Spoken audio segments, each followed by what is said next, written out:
from the city that never sleeps. 17 miles from Madison Square Garden, New York City. It's America at Night with Rich Valdez. America's favorite late-night talk program, featuring interesting guests from around the world and calls from across America.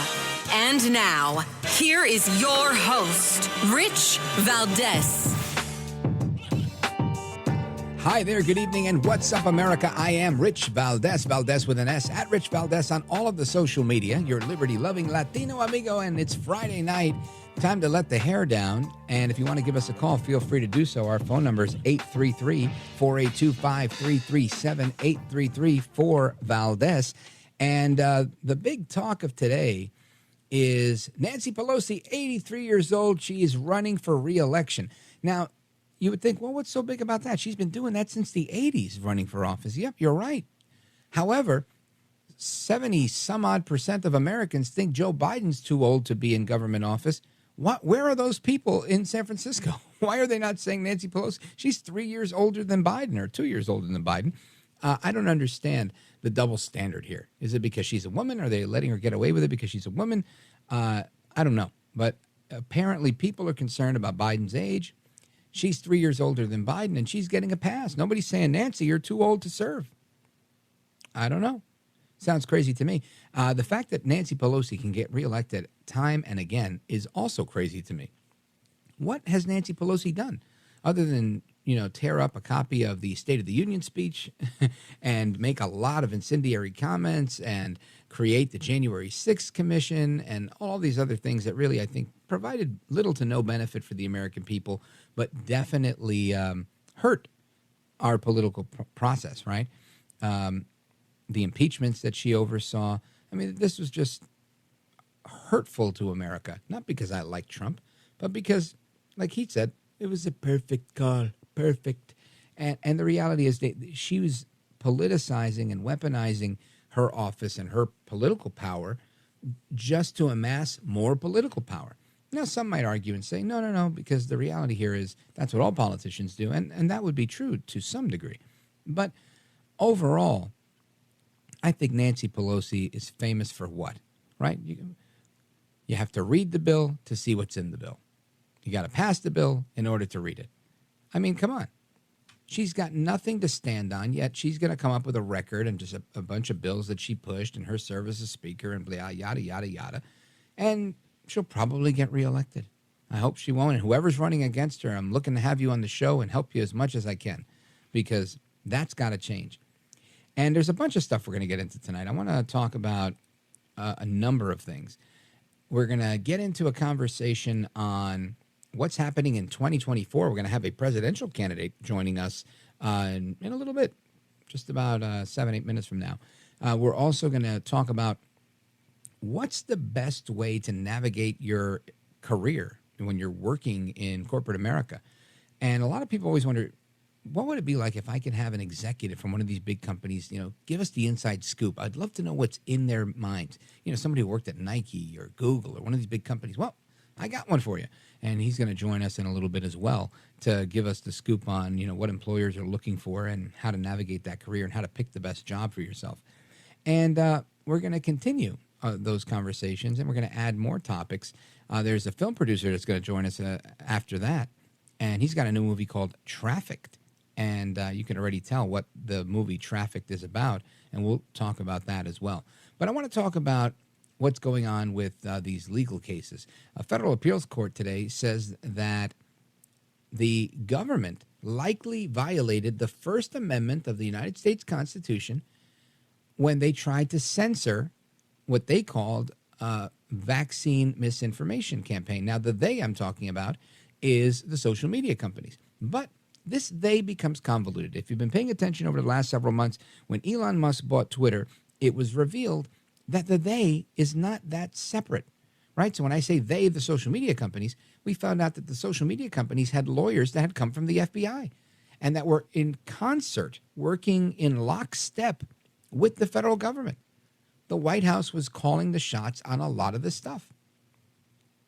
So, yeah, that's It sounds right to me that the government likely violated the First Amendment with respect to what they're calling vaccine misinformation, especially when we've had guests in the past come on and talk about these mysterious deaths. They're not really a mystery. I think everybody knows well that there were a high number of people that their bodies took exception to something in those vaccines, and they didn't make it, and they were otherwise young, healthy people. And that was the argument all along, was why are we pushing vaccines on 16-year-olds, on 30-year-olds, on anybody that's not really at risk? If they didn't have a compromised immune system, what was the purpose? Now, of course, many are going to argue the purpose was Big Pharma wanted to sell more vaccines to the federal government, and the government wanted to put them out there. And of course, there's others that theorize other types of conspiracies and say that, it was a mass kill-off. They wanted to reduce the population, whatever it is. I'm not saying that's not the case. I can't prove that's the case. But what I am saying is it never made sense to me that somebody that is, 35 years old, 40 years old, and in fair health, they shouldn't have gotten the vaccine. And there were a number of doctors out there banging the pots and pans saying exactly that. This is not necessary. This is necessary for somebody in their 60s, somebody that's overweight. If you're 39 years old and you weigh 270 pounds, yes, take the vaccine, because if you got COVID, you were likely to die from it. All of those things matter. But if you're 16 years old and you're overweight, you probably want to take it. But if you're 16 years old and you're not overweight and you're an athlete, why on earth would you take it? If you're 30 years old and you finished school a few years ago and your brand new job as a pilot and you're perfectly healthy, and all of a sudden they're telling you, no, you should take the vaccine. And this happened to somebody I know personally. And then this kid couldn't fly. He was 26. He still is 26. He lived, but he got myocarditis. And this happens all the time. I know a woman in her 30s took the vaccine, got the facial paralysis, Bell's palsy. Thankfully, it went away, but she says that every now and again, it comes back and it twitches. This is 2 years after the fact. A young, healthy person didn't need this thing. So clearly, the benefit has to outweigh the risk. The moment that something, all medicines have side effects. So you have to outweigh the risk and say, okay, you could take this and get sick, or if you don't take it, you can die. That wasn't the case for everybody. And that's what happened. But anyway, this U.S. Appeals Court on Friday, which is today, and this is according to thehill.com, they ruled that several government entities, including the White House, the FBI, the Surgeon General, and the Centers for Disease Control, likely violated the First Amendment. Yep, by pressuring social media companies to moderate their content on misinformation surrounding vaccines. And again, who's the judge of misinformation when you're talking about opinion on something that could be backed up by conflicting medical reports? This decision was from the Fifth Circuit Court of Appeals, saying government actors likely coerced or encouraged social media companies to moderate their content, affirming a decision by a lower court with respect to the White House, the FBI, the CDC, and the Surgeon General. There you go. Joe El Baboso Biden and all his friends were out there lying and pressuring the social media companies to censor your speech. The three judges issued the decision were all appointed by Republicans, is what they want to add here. So take that for what it's worth. I think I was saying that 2.5 years ago. But anyway, we'll talk about that a little bit more in Open Phone America. That's coming up at the top of hour number 3. Again, the phone number for that, 833-482-5337, 833-4-VALDEZ. This is America at Night with Rich Valdez. Call now, 833-4-VALDEZ. That's 833-482-5337. 833-4-VALDEZ. That's Valdez with an S.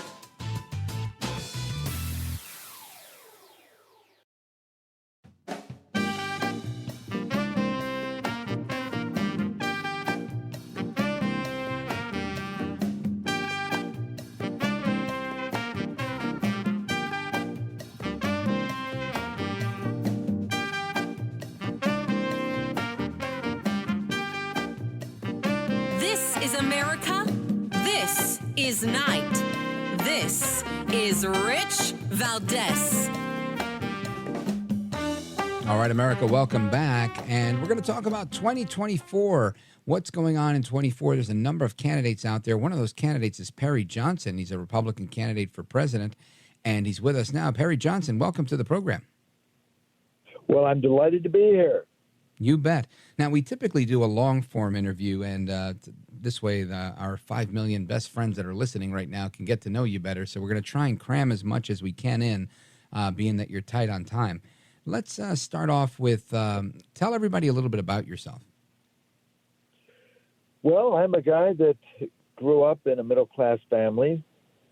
My dad was a pilot in World War II. My mom was a nurse in the Army WACs, and they met at a New Year's Eve party, which was the biggest break of my life. And they loved this country. And from the beginning of time, they told me that in America, anybody can do whatever they want as long as they put their mind to it, because in America, it's the land of opportunity. And I believe that. And although we didn't have much money growing up, I probably had one of the greatest childhoods on the planet. My parents didn't have the money to send me to college, but I worked in the steel mill, and I got through that. And eventually I got a job in the auto industry with Borg Warner. That was at a time in the 1980s. The auto industry was struggling. It was much like a time we have today. The oil prices were very high. We had high inflation. We had high interest rates. And that back then, the Japanese would come in with tremendous quality. They were killing us, and they were taking market share. And I thought I knew how to solve the problem. My background was mathematics. And so I went into the auto industry and started my first company. At that time, I introduced statistical methods in the auto industry, and we started at the beginning of the process to iron out variation. And in about 4 or 5 years, we had the best quality in the world. And then I said, well, why not quality as a way of life? And I wrote a book, ISO 9000, the quality standard, and it took off like hotcakes. And now Perry Johnson registrars and Perry Johnson Laboratory Accreditation do business in 61 countries around the world. Wow. And I now live the American dream. I have 3 wonderful kids. My oldest is in college now, and I have 2 14-year-olds. One of them actually is in the drive, putt, and chip right now in Columbus, Ohio, and I'm over here. And I love America. And I think we're in serious trouble because right now we have serious problems, the most serious of which is the fact that we have a huge problem with inflation, which is caused by the government. The government has gotten too big, and we are spending ridiculous sums of money to the point where we are now $33 trillion in debt. And most people don't pay much attention to the debt because it doesn't mean much to them. But to give you an idea of what it is, it means that every family in America is spending about $610 a month in interest just on our debt. And the reason it's a problem is that it's roughly 8 times what we collected in taxes last year. We collected $3.9 trillion in taxes. So now, obviously, everybody knows they're talking about cutting Social Security, reducing that by $17,000 to $24,000 per family. They're talking about cutting Medicare because they can't afford it. They're talking about cutting back on prescription coverage. They're talking about all sorts of things that they have to do when, in reality, the government has caused all of our problems. Let's face it, right now, it's reached the point of absurdity. We're sending $140 billion over to the Ukraine, and there's no accounting for the money. We don't know where it goes. They will not tell us, and we had a bill that was tried to be introduced into the House and the Senate, and, of course, that didn't make it. All we wanted was for them to account where they're going to send the $140 billion. And then we ought to have some sort of purpose. I mean, what's our goal? Are we going to end up like Afghanistan, going on for an ad infinitum with no real goal? And shouldn't we be getting the Europeans involved too? After all, they're adjacent. The Ukraine, we can certainly get them involved. The government then goes out of its way to make sure we produce less oil, which is why we're spending anywhere from $3.50 to $5 per gallon of gas instead of $1.75. And let's face it, we hurt the environment when we do that because nobody in the world does a better job of extracting and refining oil than the United States. We're the best in the world by far. In fact, we ended up sending $61 billion over to Russia to help fund the war in Ukraine because we bought that oil. And when we did that, we contaminated the earth. Because when they refine the oil or when they even turn it into natural gas, it is so much worse than what we do here. And in fact, when they turn it into natural gas, they put 5 times the amount of methane in the air that we do in the United States. And on the environment, I'm actually an expert on that. I wrote the book on the environmental standard, the ISO 14000. So we do some of the craziest things on the planet. We end up buying our batteries from Japan for these electric cars. And in Japan, on over half the batteries, they're using coal, which puts so much carbon into the air that you have to drive a vehicle, a combustion engine, for 7 years to equal the amount of carbon that went into the air. We need to Perry make Johnson, them here. I just want to jump in real quick because we're down to a couple of minutes, and I want to make sure you tell the American people that are listening tonight why you're running for president and why they should vote for you. Well, I'm running for president because I want this country to start getting on the right track. And I start with the economy. I wrote a book, 2 Cents to Save America. Instead of having the government spend every penny in their budget every year, I say we freeze the budget and we cut 2 cents out of every dollar of discretionary spending. We incentivize the people to spend less. And right now, everybody in the government is motivated to spend every penny they have so they get more money the next year. And what a ridiculous way to run a country. And bottom line is, I think we have to do something with the wall. We shouldn't have all this immigration, illegal immigration coming in, which is absurd.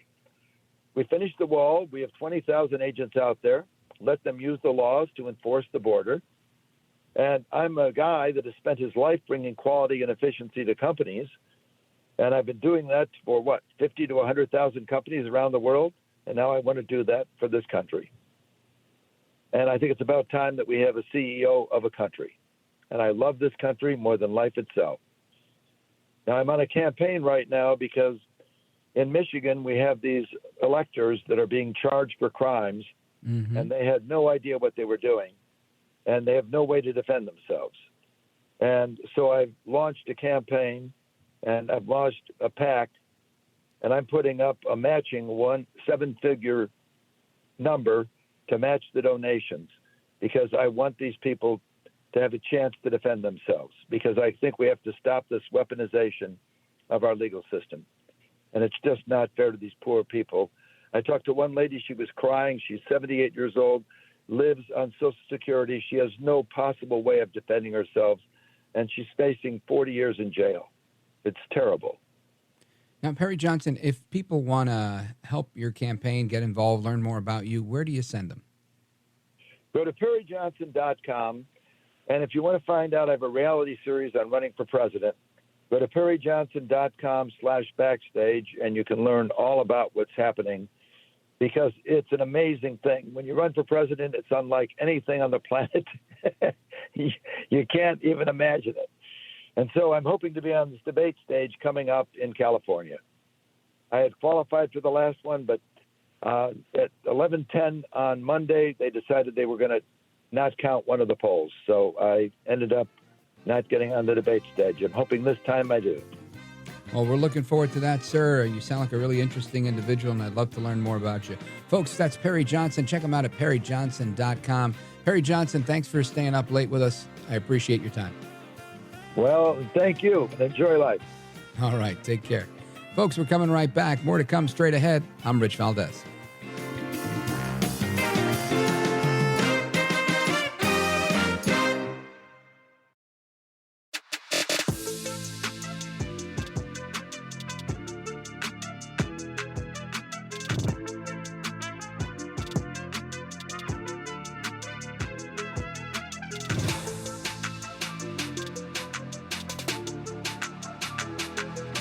My wife and my mother-in-law and the kids, they all love Richie V because he's a great guy, and people are going to learn to love you too. America at Night with Rich Valdez. All right, America, welcome back. And that was Perry Johnson. He wasn't able to stay with us for the entirety of what we were hoping he would stay with us. And a lot of questions still remain about Perry Johnson, but he seems like a really interesting guy, a very kind man. And a very interesting guy. I'd love to pick his brain a little bit. And he's younger than Trump. He's younger than Biden. And he's younger than Pelosi. However, there are still questions circling around how old is too old. And again, like I said, I think 72% of Americans say that Biden is too old. But his team is out there. You've got his campaign advisor, Cedric Richmond. He's out there saying, no, he's not frail. Biden's frailty's not a thing. He's traveling 30% more than they are. He's actually president. Listen to this. Now, about the president's age, voters will see his vigor. Voters will see his accomplishments. If you just look at his schedule, he's traveling around the world over the next 4.5 days to continue to show American leadership on the world stage. So when they compare President Biden's travel to that of Republicans, even Republicans that are running for president, he's traveling almost 30% more than they are. But more importantly, this is about American families. And I think American families are going to look at the issues they face, and they're going to look at who's addressing those issues, who's talking about those issues, and who's doing something about it. And that's going to be President Biden. Now, Cedric Richmond wasn't done there. He's saying that, who can make a difference on the issues. Let's talk about that for a moment, right? Let's talk about how he's doing on the issues. And I think we talk about it every day. And it comes to mind. I was scrolling through Instagram. I like to scroll through Instagram. There's always some funny videos on there. And years ago, again, not that many, about 5 years ago, when I started in radio, I was at a studio 17 floors above Madison Square Garden in New York City, the world-famous WABC in New York. Today, we're on in New York on WFAS. But back then, I was on WABC. And one of my colleagues there, because it was owned by Cumulus Media, a different station that had a different format. And there was a comedian, very funny guy, very, very nice guy, really nice guy. His name is D.L. Hewley. He's a comedian and an excellent radio broadcaster. And he was doing his show, and we bumped into each other in the newsroom. And, we were making small talk. He's a very nice guy. And had some conversations. It never got political. And I saw a video of him today doing his show, and he was saying, what do the Republicans have to run on? Name one issue where Republicans are doing something that would benefit the American people. And I thought to myself, I can name 6 very easily, very quickly. But the video was like making fun of that comment that he made. And there was a young Indian guy that just started rattling off things like immigration, the economy, inflation, the disastrous pullout from the war in Afghanistan, the current disastrous situation with our support that's not really support, like pseudo support, just really kind of monetary support for the war in Ukraine, and so many other issues, the limitations on American energy production, etc. You name it, the attack on the family, the attack on police, the attack on children. There's just so many things that are unraveling before us, and I found it the attack on America through the southern border probably one of the biggest issues. And I thought to myself, if some gamer, he was a young guy, one of those 20-somethings that was playing games and stopped to make a video to address that. And I think Cedric Richmond is here saying, Joe Biden's making a difference. How? How is Joe Biden making a difference? What has Joe Biden done? What has Nancy Pelosi done? Joe Biden goes around talking about Bidenomics. It's working, right? He whispers, and it's all creepy. He's sniffing little children. He's doing all sorts of weird things, putting on a mask, taking off a mask, leaving the veteran, 81-year-old veteran on stage by himself. All sorts of crazy that goes on, falling asleep in Maui. Yet he's doing something for America? I just don't see it. But that didn't stop Cedric Richmond. Of course, he continued. He's the campaign chair for Joe Biden, and he was on CNN yesterday. And, of course, he says, it's the Republicans that are one-trick ponies. All they want to do is talk about Biden's age. Now, listen, I just rattled off a bunch of things to you, and not the least of which were his age. If Biden was senile, demented, and crushing it on the economy, I would say, hey, we're making money. A lot of people would be on board with Biden. Nobody really cares about his age. They're caring about his age because he's not performing. If he performed, they wouldn't care. But anyway, listen to this. And just like the Republicans are one-trick pony talking about the president's age, that's all they talk about. So, of course, the poll numbers show Republicans highly question it. But we have to go out and talk about the accomplishments just as much as they talk about lies and misdirection and red herrings. We have to be solely focused on what not only this president and vice president, but what this Congress has done, the Democratic Senate and the Democratic House when we had it. And I think that that's going to prove to be a winning formula once again for all Democrats and for President Biden and Vice President Harris. Listen, he could say what he wants, right? I mean, really, when you hear that, does that sound like somebody that is confident? Does that sound like somebody that is ready to take on any one of those people? Nikki Haley, Ron DeSantis, El Trompito. I leave him for last because I think you've really got to have your A game on to go against Trump. He's funny, he's sharp, he's witty, he's got a track record. I mean, whether you like him or not, you can try to dismantle his track record, but he really had one. I mean, it's very hard to look somebody in the face and lie to them and say, you're going to tell me you weren't making more money when Trump was around? All right, there might be some people that weren't making more money, but there were more people that had jobs. The country was in a better place. I mean, it was a better place. More small businesses were opening. There was less regulation on businesses. There was more energy production. Gas was cheaper. Inflation was 1.4% or 1.25. I mean, really, come on. It's very difficult. So if that's the one trick that Republicans have, that you make life better for Americans, sign me up for the one-trick pony. Anyway, we're going to continue with more on this discussion about Biden running, Biden not running, Biden's age, and more, plus your calls. 833-482-5337, 833-4-VALDEZ. This is America at Night with Rich Valdez. Call now, 833-4-VALDEZ. That's 833-482-5337. 833-4-VALDEZ. That's Valdez with an S.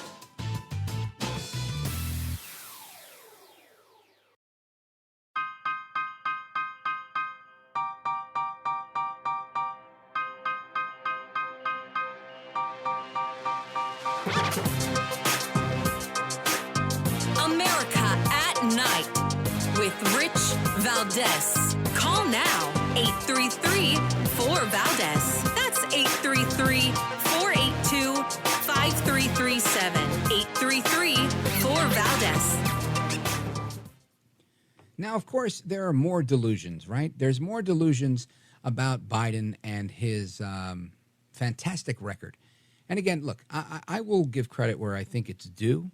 I just don't think it's due, right? We've talked about this with a number of economists, and all the economists have agreed that we can't cook the books. We can't say we've added a ton of jobs when we're adding part-time jobs. Now, you can count the part-time jobs, but you can't just say you're adding part-time jobs and make it clear, and don't make it look like something else. Don't adjust the CPI number to not include expenses on energy. I mean, the inflation on energy is through the roof.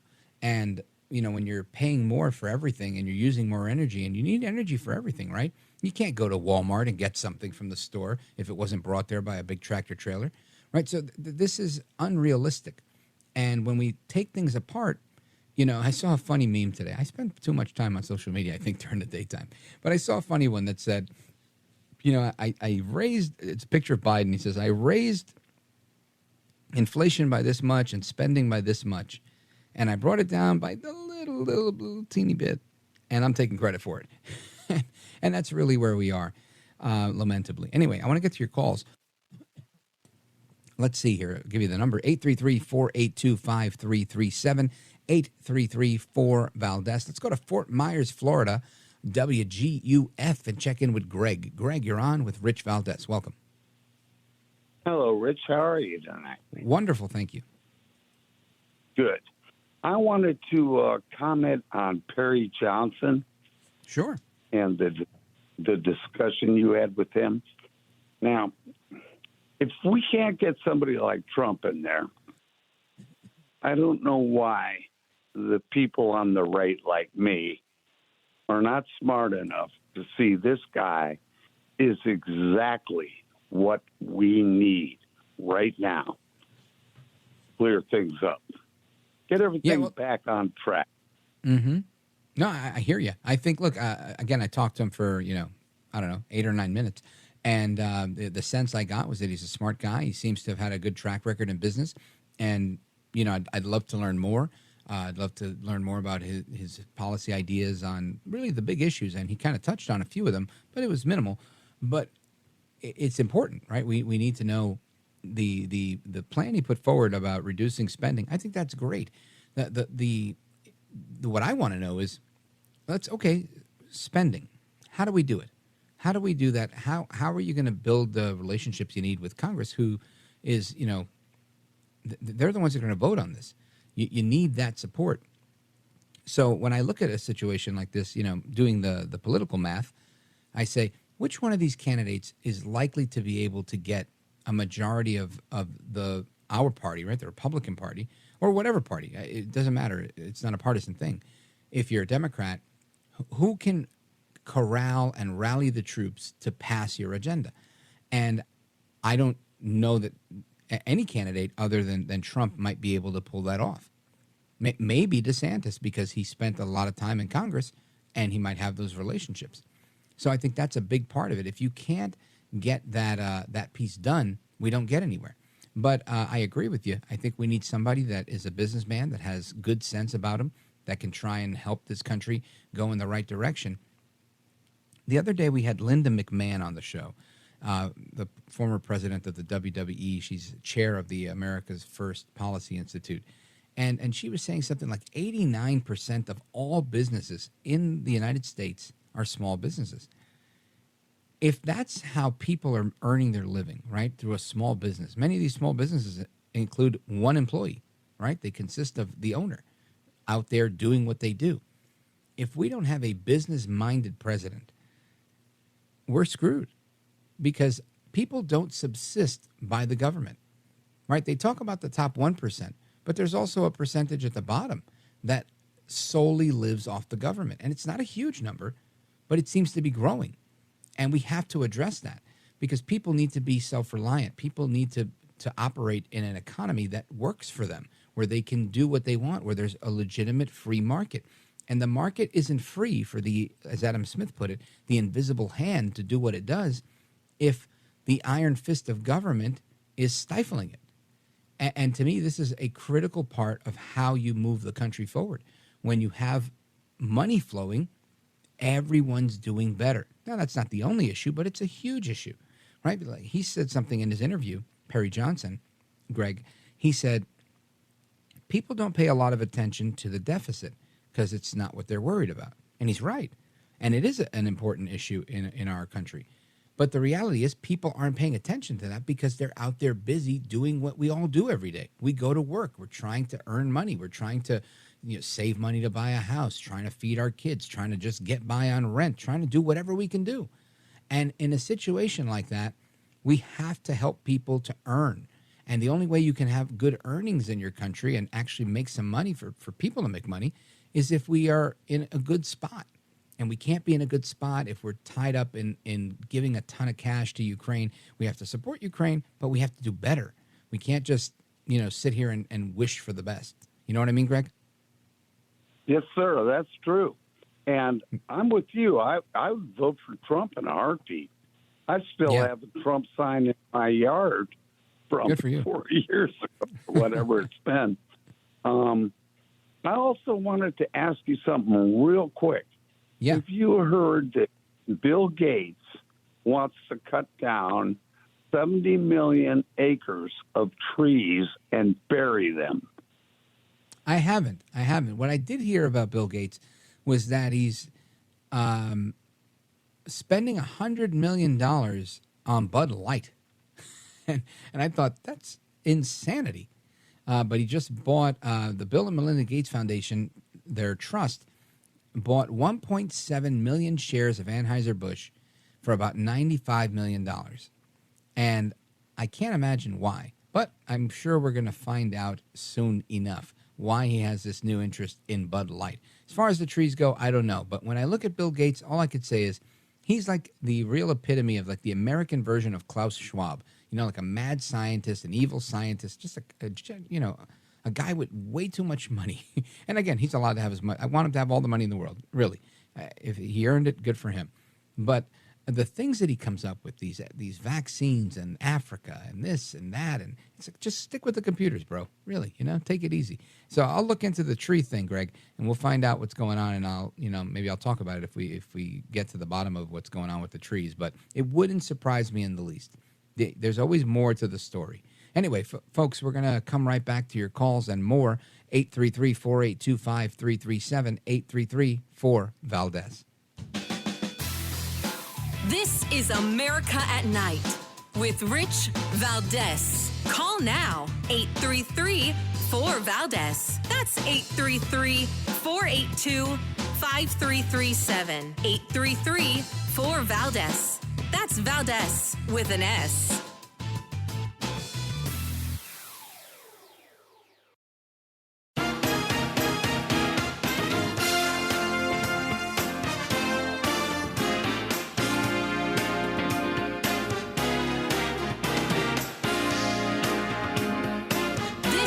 America at Night with Rich Valdez. All right, America, welcome back. And I want to go to the phones before we go to the top of the hour. Let's go to Jason, Dothan, Alabama, WDBT. Jason, welcome. You're on with Rich Valdez. Hey, Rich, how you doing tonight? Love the show. Good, thank you. And I've been wanting to ask this one question for a while that nobody seems to address yet about the election and all. If now, just say if, and I am a Trump man, but if Trump was to get reelected, get back in office, how long would you, in your best educated hypothesis guess, how long would it take the Brexit consortium to kind of wither? Now, so you're talking about the deal in the UK where they separated from the European Union? No, or are you talking about BRICS, the Brazil, Russia, India, China? With Russia and China and BRICS. Saudi Arabia and Brazil and all right, that. and South Africa. Okay, yes, this is a good question. I don't know that they will. I think they're going to continue, but I think what would happen is they would lose a lot of steam, right? And the reason I think that they would lose a lot of steam is because of this. With Trump coming back, I think, first of all, and this is not just Trump, and I'm not trying to discredit him in any way, but typically Republican presidents getting elected usually rally the markets. Investors love Republican presidents. They know that the policies are coming that are going to be kind of pro-economy, and we see that. And we see the opposite effect with Democrats. They worry Wall Street. So, and that's just locally. Now, globally, the same thing happens. So I think BRICS will continue. They've been around for 15 years. And they're gaining steam now because Trump's not in office, right? So because Biden's been extraordinarily weak. He's been a horrible leader, and it's feeding right into their growth. Now, I think you get somebody like Trump in office, the dollar it becomes strengthened. There may potentially be a move back to the gold standard, or at least conversation about that, which would get people back on board with the dollar. Confidence would be restored. And I think BRICS would have to go back to the drawing board to try and continue to woo people. Because once you have a president that knows how to use the bully pulpit of the Oval Office, they can just call people and say, hey, listen, hey, South Africa, you still thinking about being on board? Or, hey, so-and-so, I'll cut you a deal. And you'd rather do business with me than with them, right? And most people would rather do business with the United States. And that's how they lose. So that's my thought on what happens with BRICS. And it'd be great if they did fall apart, but I think the dollar remains dominant. Jason, thanks for the call. Shout out to WDBT in Alabama. Folks, we're coming right back. More to come straight ahead. I am Rich Valdez.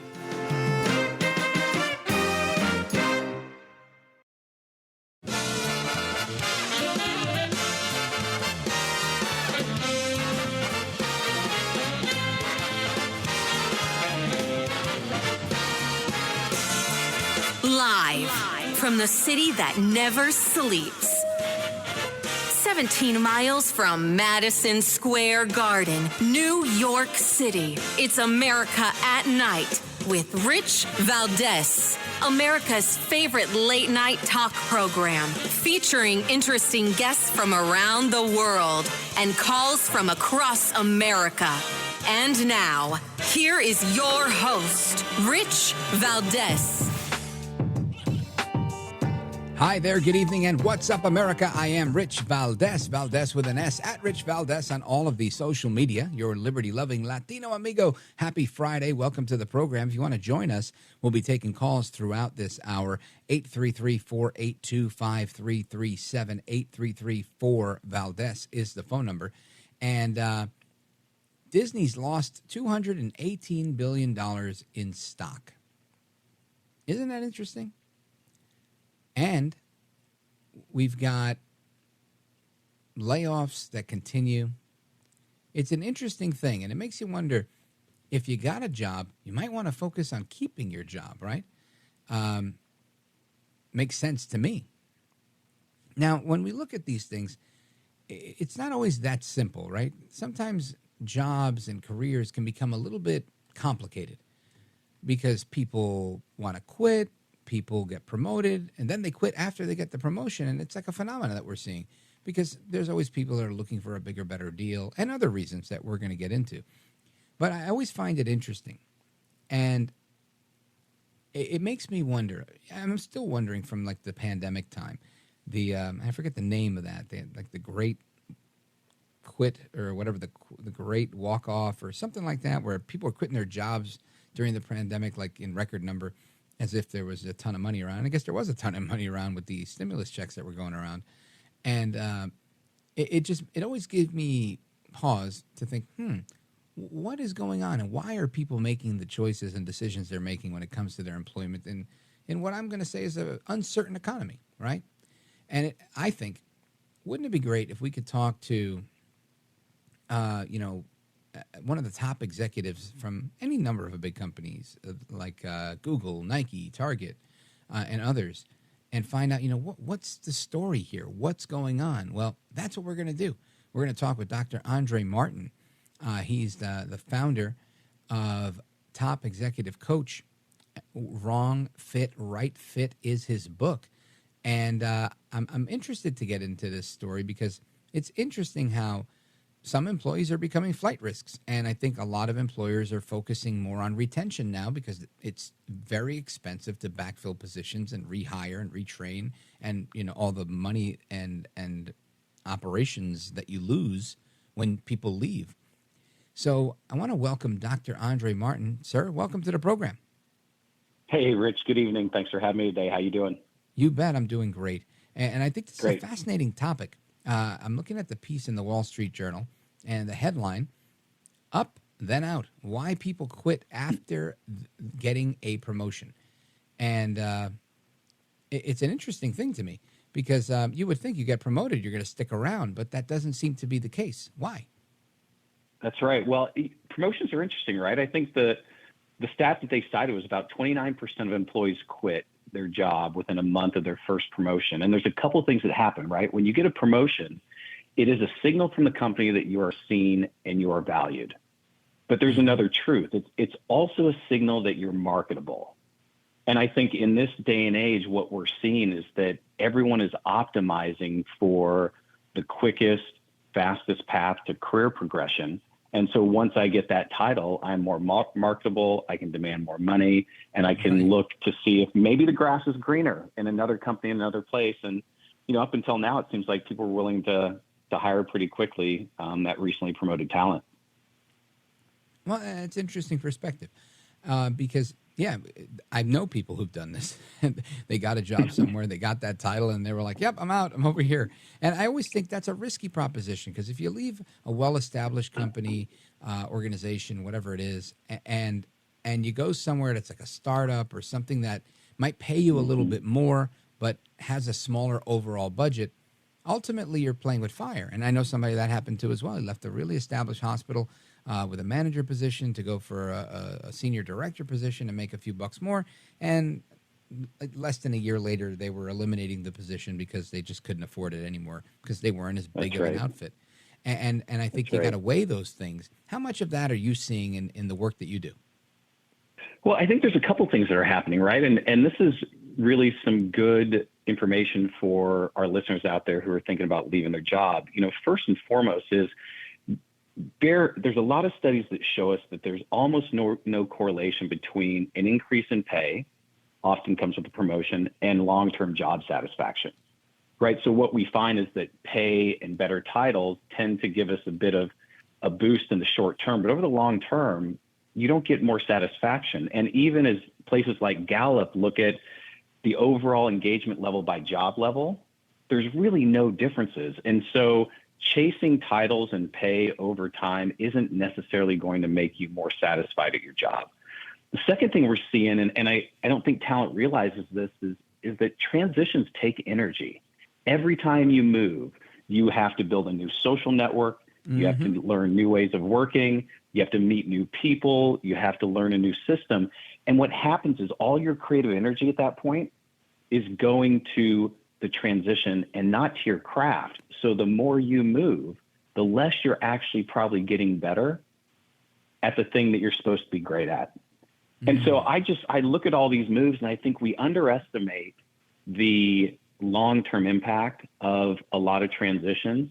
And rarely have I talked to talent that will tell me, hey, leaving that well-established company or the place where I was credible and respected actually allowed me to gain what I was hoping to gain. Often they end up in what I call these wrong fit experiences, these places where the way that they like to work doesn't really match up with the expectations the company has.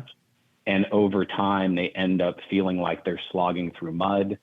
They can't find the new secret decoder ring of success, and it erodes their competence, their confidence. They end up working harder, and they start to even many times yard sale their life outside of work because of the stress that they're under. Listen, you're the pro at this, but that was always my observation, right? I always thought the same exact thing. I thought, if I have to find where the new water cooler is, make new friends, what if I don't like the people here? What if I don't like the place? What if I can't park in the same place? Whatever the case was. I worked in a radio studio in New York City for a long time, and then they sold it and they moved to some new digs, and I hated that transition. And it was the same people. I just hated the transition. Right. And I think so many people get so used to things. And, I'm with you. If you could, if you're not making that much more, the transition is really not appealing. So it's kind of like, what are you talking, 5, 10 grand? Maybe not, maybe 15, 20, 30, maybe then might be worth it or more. But I think that's something that you realize when you're more mid-career or, 40s, 50s, maybe late 30s. But I think when you're younger, you're on that career climb and you're like, no, I need to make more money or I need to do this. And honestly, I think because you're less settled, presumably speaking, at that age, that you're able to kind of take that risk and make that plunge. So it seems to make sense. Now, I find that the statistic you just mentioned that's in that Wall Street Journal article, 29% of people quit their jobs within a month after getting their first promotion. I think that's remarkable. And I'm wondering, what's your observation on what organizations, enterprises are doing to kind of curtail that so that it's not nearly 30% of the people that they're promoting that they're losing? Yeah, I would say, Rich, I'll start with this. I don't even think that's the scariest statistic. There's statistics out there that you're seeing that recently in a LinkedIn piece of research, 70% of Gen Z plan to leave their job in 2023. You're seeing statistics that new joiners, you just left your last company, you're joining a new company. 1 out of 3 are leaving that new company within 90 days. And so I guess my answer to your question is companies are just not doing enough, not nearly enough, right? It used to be, and remember these days, we both probably grew up in these days where you take a job, companies bring you in, they do some onboarding orientation, and then they would sit in your seat and they were pretty self-assured that you were going to stay put. And now we just don't have this. Everybody's infinitely browsing. You get on social media, you get on the internet, you can see someone with your same skill set, your same background, your same job, and it looks a lot better. And so, we have our heads up, and companies need to realize that the cycles of re-recruiting, they're shorter. You need to re-recruit your talent every single day. You need to remind them about why the world's better with your company in it. You need to be able to tell them how your company makes money and how their job fits into that. You need to tell them how we work, how we collaborate, solve problems, manage conflicts so they understand the system they're in. And then you have to remind them of the promise that you're making to them in return for their service, their energy, and their time. And I'm just watching. I think it's all kind of post-pandemic. You know, we've been under a lot of stress. We've been under a lot of strain. We've seen some retraction in the economy. And so I think our leaders are really just, they have their heads down trying to survive themselves. You'd be surprised at the stats that you see in terms of burnout in managers. But because of that, we're not really paying attention to our talent quite as well. And we don't see that their commitment is wavering. And you know as well as I do, the cost of a person leaving your company, it can be up to 200% of their annual salary, not to mention all the time that passes until you feel that job again. So I just think in general, we've got to put more time in. We've got to train up our talent better. We've got to provide them connection and, you know, mentors and really good managers. And I think if we start focusing a little bit more on their experience, you're going to see less movement. I mean, in the end, right, we all want to belong. We all want to be a part of something. It's, you know, been a part of the way humans have survived since the beginning of time. And so we're really searching for more meaning and more belonging. And I just think every time we move to a new company, we're just not finding more of it. And that says there's something larger afoot. That means it's a wrong fit. Folks, we're on with Dr. Andre Martin. He's a top executive coach, and he was the chief talent officer at Google, Nike, Target, and Mars. And he's the author of the book, Wrong Fit, Right Fit. Why how we work matters more than ever. And that's something I've always believed in. What we do and feeling good about what you do is incredibly important. So we're going to talk more about the book when we come back with Dr. Andre Martin. Don't move a muscle. This is America at Night with Rich Valdez. Call now, 833-4-VALDEZ. That's 833-482-5337. 833-4-VALDEZ. That's Valdez with an S.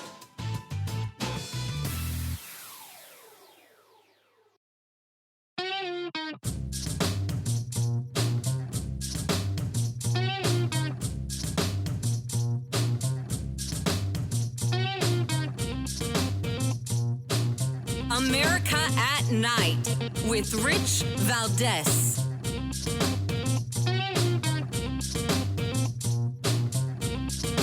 So there's a Walmart in Atlanta, Georgia, that's now going to open police workspaces inside the Atlanta Walmart store because of the shoplifting epidemic. Talk about a wrong fit, right? Just imagine, like, I didn't sign up to work inside Walmart. Support cops. But that's where the crime happens to be. And I want to get back to our guest, Dr. Andre Martin. He is the founder and operating advisor, top executive coach with Wrong Fit, Right Fit. And he's written a book by the same name. And he was the chief talent officer of Google and Nike and Target and Mars. And this book is interesting. Again, Wrong Fit, Right Fit, Why How We Work Matters More Than Ever. Dr. Andre Martin, tell us about the book. Why'd you write it? Yeah, I wrote the book because there was a single statistic. I've been 20 years in corporate America, and Gallup has estimated that $7.9 trillion of lost productivity exists in our companies right now globally due to disengagement, due to employees not feeling valued or seen or like they can do their best work every day. And you know what? I went into writing the book thinking it's got to be about culture. There's got to be good cultures and toxic cultures. And the process for the book is I actually interviewed over 100 leaders from around the world, all different levels, all different types of jobs. And what really started to come out is, you know what? There's not one way to run a company. I've been in some of the biggest, most revered companies in the world. And in all those companies, about 60 or so % of the people there, they're content. They're happy. Many are even thriving. But for 40% of them, it was like they were slogging through the mud, or a way I like to talk about it is it felt like they were riding with their non-dominant hand every single day. It was hard. They were stressed. They were frustrated. They didn't feel successful. They were watching everyone else be a success except for them. And really what it started to boil down to is there's many different ways that companies like to work. There's infinite ways to solve problems, manage conflicts, set strategy, prioritize, collaborate, give feedback, develop people. And if the way the company works doesn't align to your preferences, you get in a wrong fit experience. And when you get in that type of experience, work gets really hard. It's harder than it should be. And so the book's really aimed at helping talent to understand a little bit more about who they are, how they work, what they're looking for out of the job, what they're solving for right now in life, and then helping them to go into an interview process to look a little bit deeper at the companies they're getting ready to join. Because that stat for me, 1 out of 3 new joiners leave within 90 days. 52% of new joiners are still looking for another job after 6 months. That tells me that there's just some mismatch of expectations. Yeah, and you know, I think that's so important, and it's something I learned by happenstance early in my career, that it's really about fit, right? There's certain things that look great on paper, and you know, if you have a good opinion of yourself, you could look at a million job descriptions and go, oh, I could do that. Oh, I could do that. Oh, I could do that. Right. but then you go and you're like, oh man, this sucks, or you know, oh, I could do that, and then you realize later, oh, it sucks, or maybe it doesn't suck. It's just you suck at it because it just wasn't for you. And you realize, man, that's this, right. You know, this is hard for me. So some of it you have to kind of like scrape your knee, but I think a large part of it is really under what you're talking about. And I think, at least in my experience, there was always a lot of pushback, I feel, against that type of thinking, corporate culture, focusing on people that match the culture. I was always big on that, and I was a manager for a while, and I thought you got to fit in, and if you fit in, you could be part of the team, and we can do this. Buy into, you know, our core values and whatnot. But I think there are still some executives and companies and even larger corporations that don't put enough emphasis on that. And they end up with this revolving door of people. And ultimately, it's the end user, the consumer that uses this product or service that ends up paying the price. Rich, you're exactly right. I mean, $7.9 trillion of lost productivity. Imagine what we could do with that amount of money to do good in the world, to improve the economy, to just improve the lives of everybody. And so I take that number very seriously. And there's a few things going on, right? When you look at the company angle, you know, companies have become brand marketing campaigns, right? If you go to anyone's career site out there, they paint the picture of just how wonderful this company is. Every company looks perfect. Yeah, best place ever. It's the best place to work in the world. But then what's happening to talent when we've gotten these interviews is there's sort of 3 versions of a company. There's the company on the career site that you get recruited into that just looks like Valhalla. It looks like the best place on earth. And then there's the company in the first day, and they show you the best version of the real company. You meet the best leaders. You see the product. You get to know the impact it has with the most satisfied customers. And then you go to the place you're going to spend the rest of your days. And that's when it goes downhill, right? Dr. Martin, and that's when it goes downhill. But I want to make sure we have time to plug your website. Let everybody know how they can get a copy of the book. You got it. So the book's on pre-sale right now, Amazon, Barnes & Noble. It'll be released September 12th. My website, you can find more information about the book. The idea is www.wrongfitrightfit.com. You got it. Folks, Dr. Andre Martin, thank you, sir, for being with us. There is more to come straight ahead. Don't go anywhere.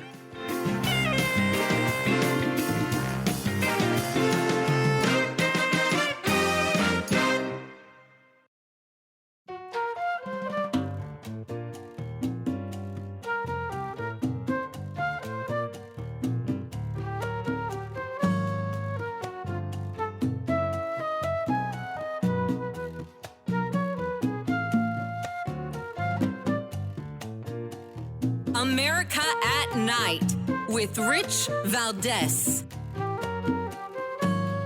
All right, America, welcome back. And I want to switch gears in our conversation and bring in our guest, Doug Stroup. He's a filmmaker for Make It Clear Studios, and he produced a film called Trafficked. And I'm really interested in learning about it. Plus, we're going to get into a little bit about his personal story with a cycling accident, and we're going to do that in the next segment. But Doug Stroup, welcome to the program, sir. Thank you so much, Rich. It's wonderful for me to be here tonight. Likewise, I appreciate it. Thanks for staying up late with us. I want to talk about your film Trafficked. You've produced different things, but I want to know what was the impetus to produce this particular film? Well, at Make It Clear Studio, we're not afraid to tackle the tough topics, and we've done them on bullying and lying and cheating, and then we've done one on trafficking, and we're doing them on teen suicide, and I mean, on and on. There's just abortion. I mean, these big topics. But the one, trafficking is taking place right up under our noses all over the country and around the world, and most people don't even realize it.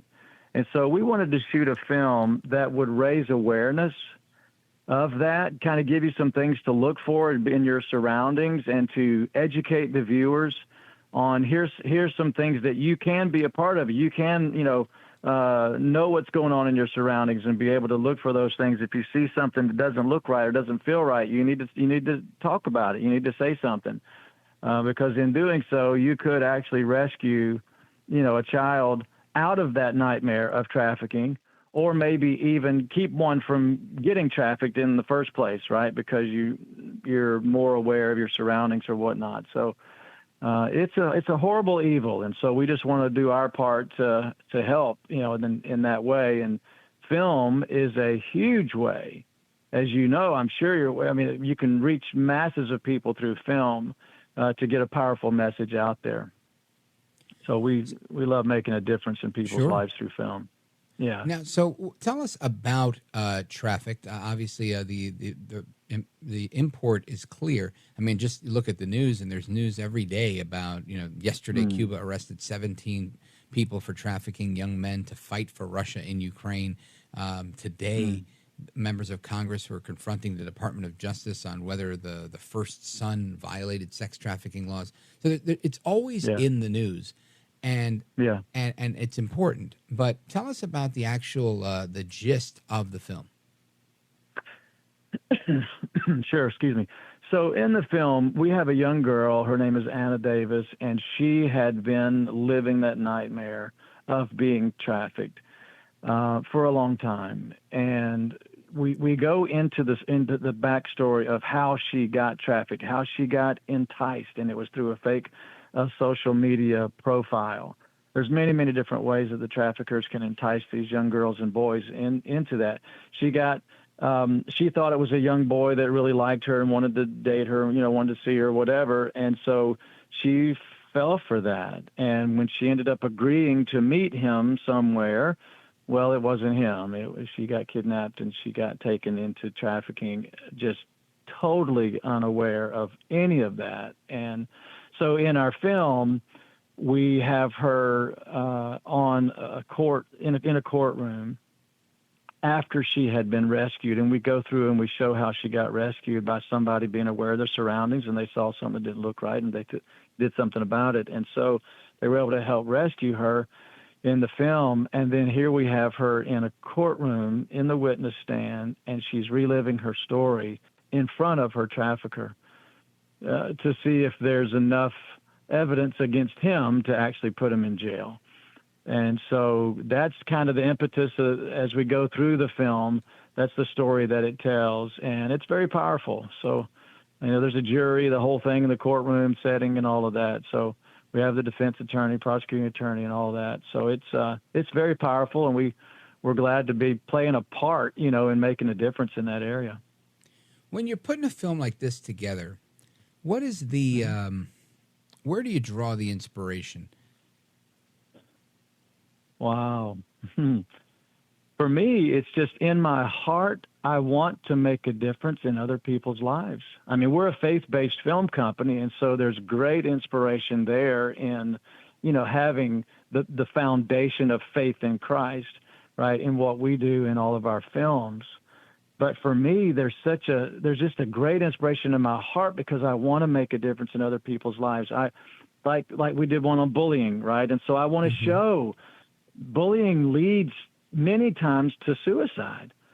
And I actually have a young girl that was in our youth group at church, and I wrote that one on bullying. I wrote loosely because of her story and how she got bullied to the point of committing suicide. She actually did go through with it, and so I want to say, hey, this is not the answer. And that, that's right. Not, and then teen suicide, we're doing one next on teen suicide. I just wrote that one and we're working on that one now. And so I want to be able to say, you know what, that's not the answer. I mean, in our faith-based world here of the Christian films that we're producing, I mean, Jesus is the answer, right? The gospel is the answer. Sure. And so, all of that, that's not it, right? There is hope. And there are answers out there, and you can find that in Christ and in the Word of God. And so that's really where I draw my inspiration in writing these and in producing and directing the films that we produce. Everybody, we're on with Doug Stroup. He's a filmmaker with Make It Clear Studio, and we're discussing his film Trafficked. And I want to switch gears and talk a little bit about his personal journey and about a particular accident that he had. And we're going to do that straight ahead, plus your calls. At the top of the hour, we got open phones. We'll be doing some calls as well in the subsequent segment. So I'll give you the phone number. It's 833-482-5337, 833-4-VALDEZ, if you want to speak with Doug Stroup about trafficking, about the film, and about his personal story. Once you hear it, feel free to give us a call. Don't go anywhere. We're on with Doug Stroup. I'm Rich Valdez. This is America at Night with Rich Valdez. Call now, 833-4-VALDEZ. That's 833-482-5337. 833-4-VALDEZ. That's Valdez with an S.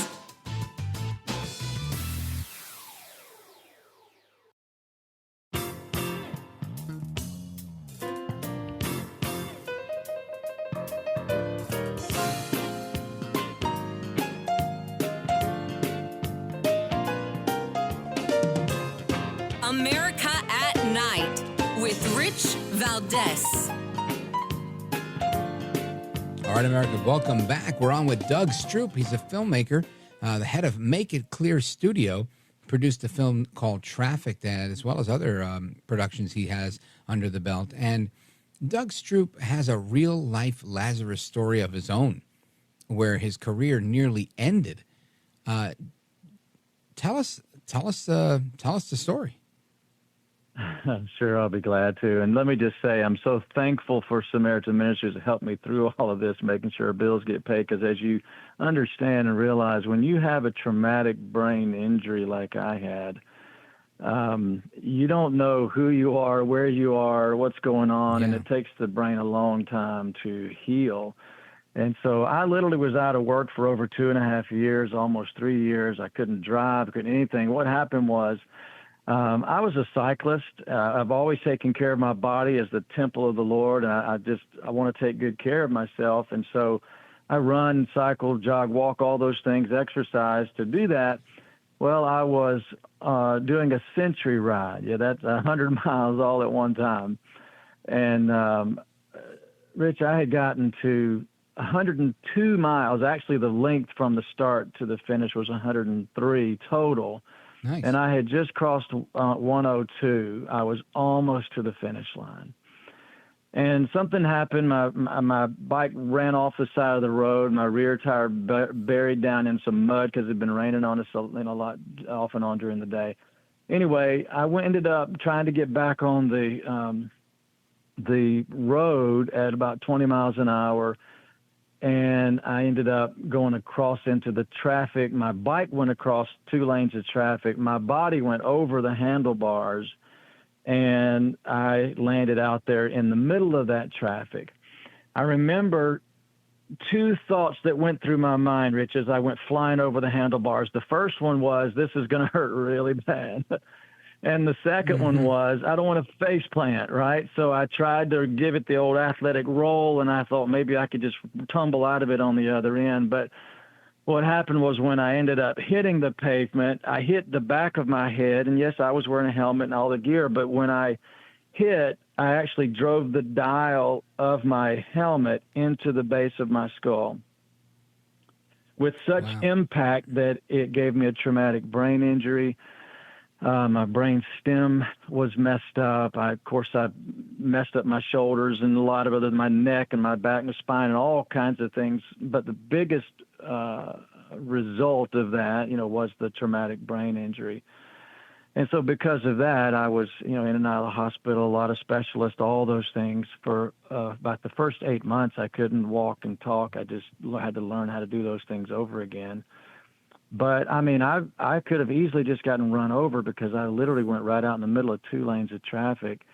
And I don't remember how I got from that point because I blacked out when I hit my head, but I don't remember how I got off to the side of the road. But when I woke up a little bit later, I was on the side of the road. Wow. My cycling buddy, who was just inches behind me, who, saw it all happen, he said he'd never seen anybody crawl that fast. And Rich, I to this day, I have this question. I mean, it's like God's angels just picked me up and carried me off. But he said I literally crawled really fast. How do you crawl when you're blacked out in the middle of the road? But I did, apparently. And, that whole fight or flight kind of thing. And God wasn't done with me. And so I remember waking up on the side of the road. And, of course, I was broke down. My bike was all beat up. But after, like I said, over 2.5, almost 3 years of just having to learn how to do things again, I'm so thankful to be on this side of it. Obviously now, that was in 2015. So here I am 8 years later. And pretty much I've come back. I've never been back to 100%, like I was prior to the accident. Mm-hmm. I do have some new limitations because of the injury to the brain and the brain stem and some things that I've just had to learn within it, like a new normal for me. And I'm okay with that because I'm very thankful again to have come through the brain injury. Right. It's a very dark place to be. I got real depressed. I'll just be honest during that time because I literally thought God's done with me. Like, not that he's not able to use me. He can use a rock, for crying out loud, if he wanted to, but that I was not able to be used because of my brain injury and the condition. And I just thought, okay, I'm done. This is it. My life's over. And so I'm thankful that it wasn't, right? And so he's brought me through that whole recovery time. And now for the last few years, I've been able to be a filmmaker and actor, all the things that I've been able to do post-injury. And I'm just so thankful. Doug Stroup, for that. I'm also grateful. I went through this with my dad, who had a traumatic brain injury. So kudos to you, and thank God that he brought you through it, because it's very traumatic, right? Traumatic brain injuries are no joke. I don't think enough people really. I know I didn't know. I know when I learned about that, something like 3 million people a year sustain traumatic brain injuries, and there's, about 5.5 million people all over the country that are living with one. And something you said that you didn't get back to 100%. This happened to my dad in his 70s, and it was very rough. And everything you're saying, for anybody who's listening and thinking, oh, you didn't know how to walk and talk. No, he didn't. He didn't know how to walk. He didn't know how to talk. At least I can tell you, my dad didn't. He didn't know how to tie his shoe. He didn't know how to sit in a car. There was a million things. And he also had damage to a part of the brain that affected recent memory, and he was stuck in 1974, and I was born in 78. So he remembered all of my siblings except for me. And it was just a fascinating time until the brain heals and bits and pieces come back. And what was the hardest part for you in your recovery? Not being able to function. Right. As men, right, we want to be productive. Mm-hmm. And we want to accomplish things today. We want to feel like we've tackled something and we've conquered it. You know what I mean? As a man, and we want to be productive each and every day. And for me, that was really what led me into my depression that I experienced during the recovery time. And again, it was almost 3 years of just not being able to be productive. That was the hardest part for me. And I wasn't ready to just, sit back and fade away, right? Never accomplish anything again. Of course. But I felt like I was lost down in this deep, dark well, 500 feet below the Earth's surface. And, some days I felt like I'm looking way up there and all I could see was just this little tiny pinpoint of light, but I would never be able to get there. And that's what was going through my mind. And that was, it was so hard just being in that deep darkness of that depression state that I was in, thinking that life was done for me. Folks, Very this is difficult. we're listening to the very harrowing story, but very successful story of Doug Stroup, who made it through a traumatic brain injury. He's a filmmaker. Make It Clear Studios is his company, and producer of the film Trafficked. And we're going to come up and wrap up with him momentarily. If you want to join us, 833-482-5337, 833-4-VALDEZ. This is America at Night with Rich Valdez. Call now, 833-4-VALDEZ. That's 833-482-5337. 833-4-VALDEZ. That's Valdez with an S.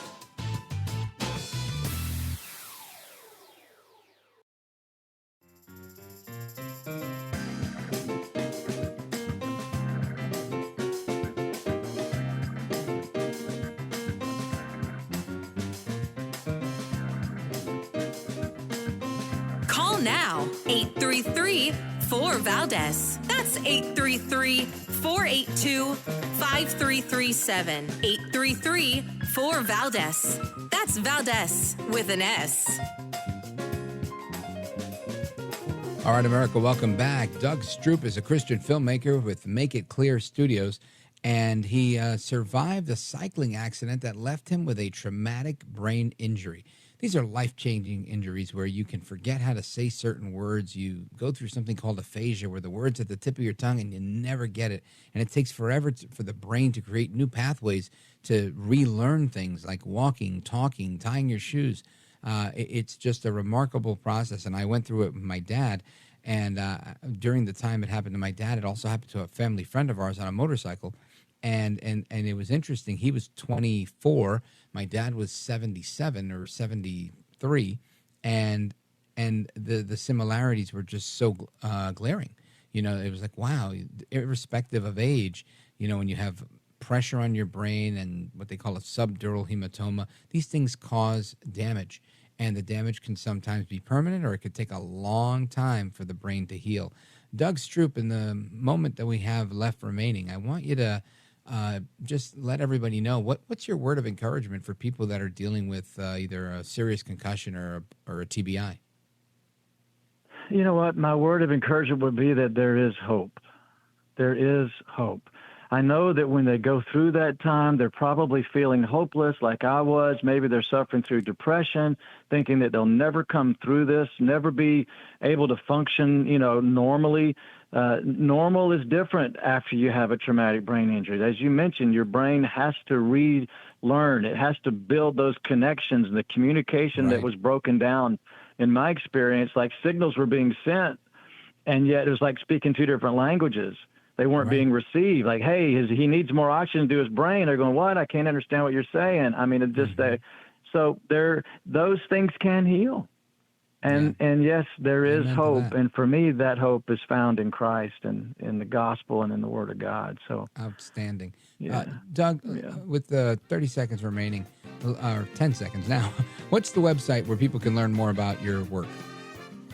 MakeItClearStudio.com. MakeItClearStudio.com. We would love to be in contact with you.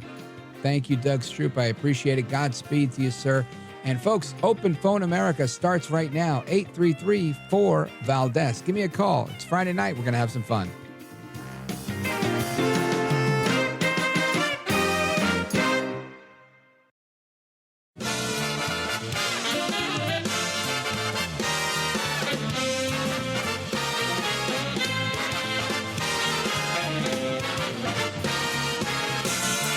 Live from the city that never sleeps. 17 miles from Madison Square Garden, New York City. It's America at Night with Rich Valdez, America's favorite late-night talk program, featuring interesting guests from around the world and calls from across America. And now, here is your host, Rich Valdez.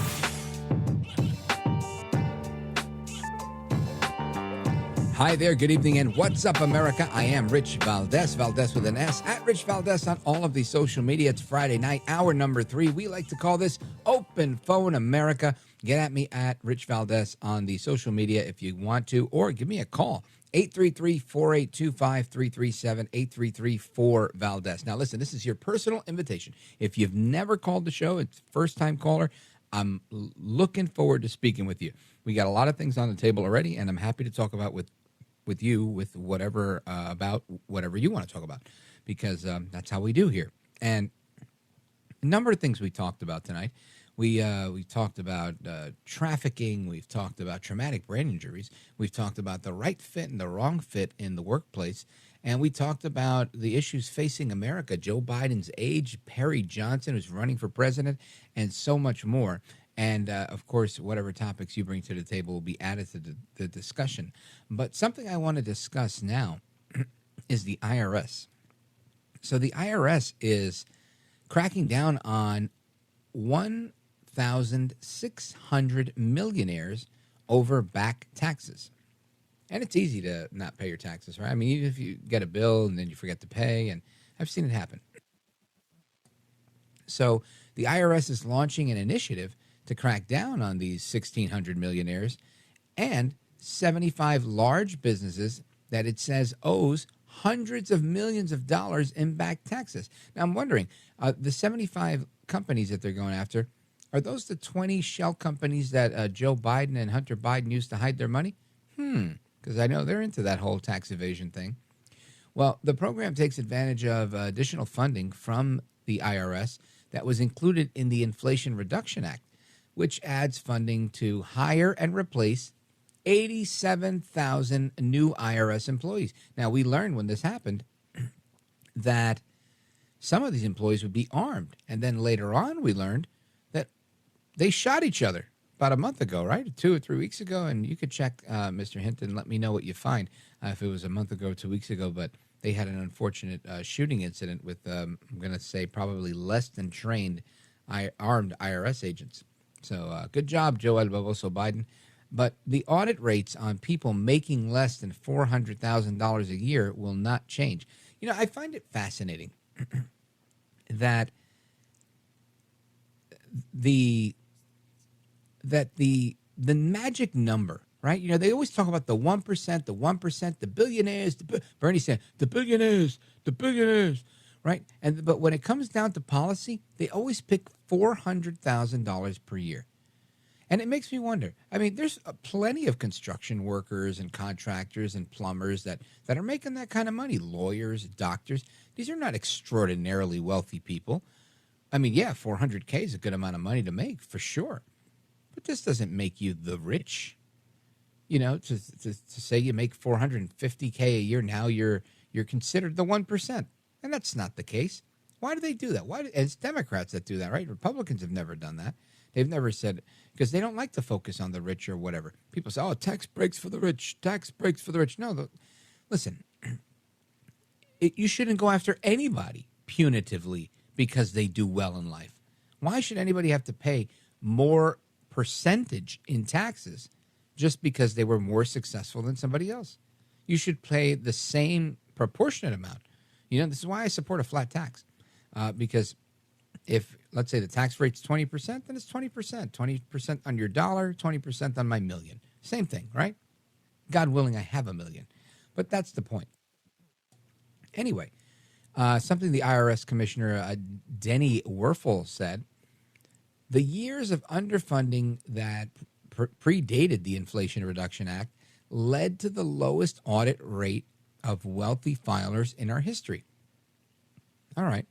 So he goes on to say that he's committed to reversing this trend, making sure that new funding will mean more effective compliance efforts on the wealthy.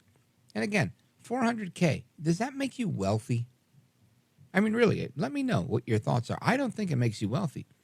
I don't think you're wealthy until you're making over $1 million. That's my standard, you know. And again, even at $1 million, yes, I think you're well off. $400K, it sounds like you work. And you work hard and you do really, really well. Anyway, he goes on to say that middle and low income filers will continue to see no change in historically low Inflation Reduction Act audit rates for years to come. So this sounds like a very political statement, right? It seems like they're really couching their words to make it, listen, if you're poor, if you're middle class, you're middle income, whatever wording they want to use, clearly they want those people on their side, and they want to pit everybody against anybody making more than $400K. And I've got to say, it's a stupid thing to do. It's not how you build a society or a country or any type of camaraderie. It's exactly how you drive a wedge in between the American people. Anyway, this shift in enforcement is because of new artificial intelligence technology. The agency is going to be using groundbreaking AI to discover patterns of tax avoidance, and it's going to be easier than they've ever done it before. So we're going to see what happens with the IRS, but it looks like the government wants to raise some money. The government wants to bring money in, and the only way they know how to do it is to raise taxes. Well, they did that. They have the Inflation Reduction Act. So now they're going to use that to try and bring more money in. And how do they do it? By extorting you. Bottom line. More taxes, more enforcement of taxes. Not a happy report, but that's the report that we've got. So, folks, we're going to come to your calls momentarily. I'm going to give you a moment to get your thoughts together and take this quick pause. We've got calls from Greenville, Mississippi. I can't talk on Friday nights. Greenville, Mississippi. Or is that Missouri? Excuse me. Ron in Cullman, Alabama. And more callers as we speak. Montana. No, that's Missouri, and the other one was Mississippi. Okay, got it. Anyway, we're going to get to your calls momentarily. 833-482-5337, 833-4-VALDEZ. This is America at Night with Rich Valdez. Call now, 833-4-VALDEZ. That's 833-482-5337, 833-4-VALDEZ. That's Valdez with an S.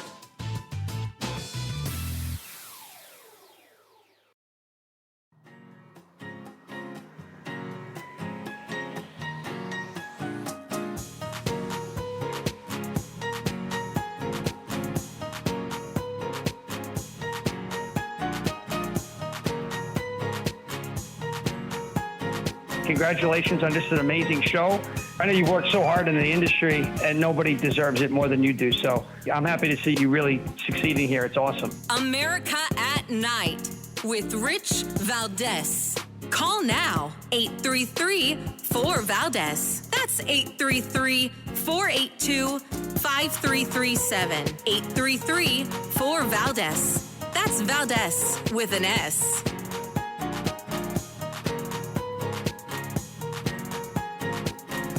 All right, America, welcome back. We're going to get to your calls. Open Phone America, a long tradition here on this program, and it's really one of the highlights of my day is getting to talk to people all over the country. Boise, Idaho. Where else here? Morehead City. Where's that, Morehead City? North Carolina? Love Carolina. Cullman, Alabama. Greenville. Is that Missouri or Mississippi? Mississippi. Look at that. Let's go there. Let's go to Betty in Greenville, Mississippi, WNIX. Betty, welcome. You're on with Rich Valdez. Well, hello, Rich. Hi. How are you doing tonight? I'm doing really well, thank God. It's Friday. I'm on the phone with you. How bad could it be? Hey, you're right there. You're right there. At least we're up and speaking. Thank Amen. God. Some people are not as fortunate as we are tonight, unfortunately. Look, I don't want y'all to think this is a thing from the Twilight Zone or something, because it's not, okay? This is actually happening. It's actually going on. It's traumatizing. Most citizens don't even know about it. They don't realize it. But the ones that do are not doing nothing to stop it. They're not doing nothing to stop the ones that are actually What's going on? What are we talking about, Okay. Betty? Well, we're talking about a ring of high influential people, okay, that are running a child sex trafficking ring. Okay. Yeah. Where is this happening? High influential people in the state of Missouri. Yeah, it doesn't surprise me, Betty. You know, I hear a lot about these things, and they're constantly in the news. And there was a movie that came out not too long ago that everybody was talking about. Big movie. I finally saw it, and it was a very good movie, and that's what it was about. All sorts of people have these different fetishes, and when it comes to people that are interested in child sex, they don't look any particular way. You know, the people that you walk around, and if you're as critical as I am, you might run around and go, that kid looks like a school shooter. That guy looks like a pedophile. You know, and I do those things in bad taste, and forgive me for doing it. But I think in real life, you really don't know. And if you ever watched that show with Chris Hansen, To Catch a Predator, in Dateline, I think before that, the profile, there is no profile. I mean, I'm sure there might be one, but they're from all walks of life. And it's fascinating to see, you know, what people are interested in. And when they get caught, it's like, wow, I didn't see that coming, right? So, you know, when you say there's influential people involved, I'm sure there is. I'm sure there's people from every walk of life, law enforcement, military, the clergy, you name it, people that you thought were upstanding citizens and aren't. It doesn't mean that everybody, obviously, in those groups are, but these things are definitely happening. And it's incredibly unfortunate. And, you know, what, like we talked about with our guest, there's a whole lot of it going on. I mean, trafficking is a serious business, and a very busy one at that, right? I mean, we see so much of it. And I was looking at these stats before when we were talking with Doug Stroup about trafficking. And, excuse me. I was eating cashews, and they definitely went down the wrong windpipe there. But there are tons of people, I mean, tons of stories every day where you see this trafficking. I mean, there all sorts of trafficking, little kids, women, you name it.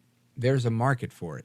And look no further than what we saw with Jeffrey Epstein to really see what's going on. And it's no surprise to me that we find out about all sorts of things except who the clients of Jeffrey Epstein were, or who killed Jeffrey Epstein when he was in like protective custody in a prison and hung himself off of a bottom bunk. I mean, it's absolutely astounding the things that happen. So I'm with you. I hear you loud and clear, Betty, and I appreciate the call from Greenville, Mississippi, WNIX. Big shout out to you. And let us continue. Where do we go? We go to Paul, Boise, Idaho, KBOI. Great station. Paul, welcome. Welcome. Thanks for taking my call. Yes, sir. I think that you said this is open line right now. Yeah, go for it. Okay. Yeah, I'd kind of like to bring up the topic, if you haven't already had it this evening, and that's the influx of illegal aliens that are coming from the state of Texas across the border, if you want to call it a border, and they're being shipped up to all different areas around the country, but most notably, it's causing quite a problem with New Yorkers. Sure. It looks to me like they have no place to go. They're being dropped off there, but all the room at the inn is taken, and it's not just it's creating more problems than you guys are able to handle. For sure. Now, listen, Paul. I think you're right. There's an issue of limited space and all of that, but I think that's the plan, right? The plan is to overwhelm the system, and sadly, it's one of those things that, you know, I think initially, nobody wants to think that our plan or the Democrats' plan or the enemy of our country or whomever you want to point the finger at, nobody wants to believe that that's the plan, to break a system, to overwhelm a once great city, to just put so many people in one place. But that's what's happening. And I think, you know, somebody might have thought this was a good plan at some point, but then doesn't realize it's not that good of a plan. But, Joe, I don't know if you watch The View, right? And Anna Navarro, she's was a CNN commentator. She was the CNN Republican, right? And she's not much of a Republican. But Ana Navarro, she's on The View today, and she's talking about how illegal aliens in New York City need to be sent somewhere else. Listen to this. Frankly, I think we need to find, and we've dealt with this before. I lived in Miami. I was an immigrant in Miami in the 80s. You'll remember when we had the Mariel boat lift. Yes. 125,000 Cubans came in a matter of 6 months. It puts tremendous stress on a city, on a community, on the social services. They need to be resettled elsewhere. They need to spread out. We're this massive country. Well, and it's only going to get worse with global warming and climate change because people can't live in certain parts of this world. And that is the plan, right? They need to be resettled elsewhere. So you get these idiots that say, you know what I want to do is I'm going to make this city a sanctuary city, right? And then, we're a sanctuary state. And then you get mayors like Eric Adams saying, we can't anymore. It's going to destroy this city. Or governors like Phil Murphy saying, we've done enough. And so Mr. Sanctuary State and Mr. Sanctuary City now don't want anybody. And where do they want to send them? To the people that never agreed to have them in the beginning. The people that didn't say that they were a sanctuary city or sanctuary state. And then now they're going to just force people, we ran out of room. Now it's your turn. Yeah, do your fair share. No, it's not our fair share. Our fair share is close the back door. Stop letting everybody in the house. You can't do it. Ya, basta, punto, final, right? Period, the end. There's really nothing else to discuss. That's exactly where we are and how we need to address it. But lamentably, this is what's happening. And you just can't help but realize this is a very tough situation, Paul. Yeah, what I see missing, excuse me, what I see missing is a consortium of well-to-do Democrats telling Joe, enough is enough. The game is over. Your idea, it was a bomb. And we can't continue this anymore. Right. But he has to hear it from enough Democrats to close the door. Because he's not going to listen. He will not listen to the Republicans. I don't think he's going to listen to anybody, Paul. I think in reality, I think Biden's going to do what he wants to do. He's not doing this out of the goodness of his heart. He's doing this with a very specific intention, whether he's being paid off by the cartels, being paid off by somebody. He's not doing it because he thinks it's a good thing. And if he is, it's a good thing politically because now you can, when you have people everywhere, you have more people and you can get more money and you can, affect congressional seats and redistricting and all of those things based on where people land. So it's going to be an interesting thing to watch. And hopefully we can curtail it and contain it. Paul, thank you for the call. KBOI. Everybody, we're coming right back with that story on the IRS. Don't go anywhere. Plus your calls.